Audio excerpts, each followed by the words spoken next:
I honestly think that one of the reasons people have such a hard time figuring out the right foundation or the right concealer shade is because they don't know the difference between their skin's undertones and their skin's overtones. So let's first talk about overtones because I think this is where a lot of people get confused. In overtones are the colors that you can see with your naked eye. They're what you think of as fair, light, medium, dark, deep, and everything in between. And your skin's overtone can change. It can change based on your age, it can change based on season if you get a little bit of color, but your skin's undertones, on the other hand, never change. And your undertones are the colors that are not so easy to see just with your eye. And they fall into three categories: cool, neutral, and warm. But you've got to remember that that is a large range. People tend to think that there's just fair, neutral, and warm and like nothing in between, and that's just not true. You can be fair leaning towards neutral, warm leaning towards neutral. There's a big range. And most people are able to identify their skin overtones pretty easily.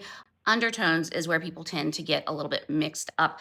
And the best way to figure out your undertones is to swatch some products on your face. There's a lot of tests and tricks out there, like looking at the veins, but I don't love all those because they're just not always accurate. So the best way to do it is to go find 3 different concealers or foundations with the 3 different undertones: warm, neutral, and cool. And then you're gonna swatch them. You wanna swatch them right in the middle of your face. So start at the cheek and bring it down into the neck. And it's also really important when you're doing this that after you swatch these 3 colors, that you let them dry down, because foundations and concealers will do this thing where they will oxidize on your skin, meaning they will turn a little bit yellow.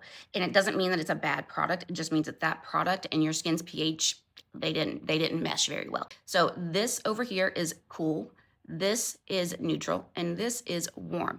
What you want to look for is the one that truly disappears into your skin tone. It's very clear which one that is on me.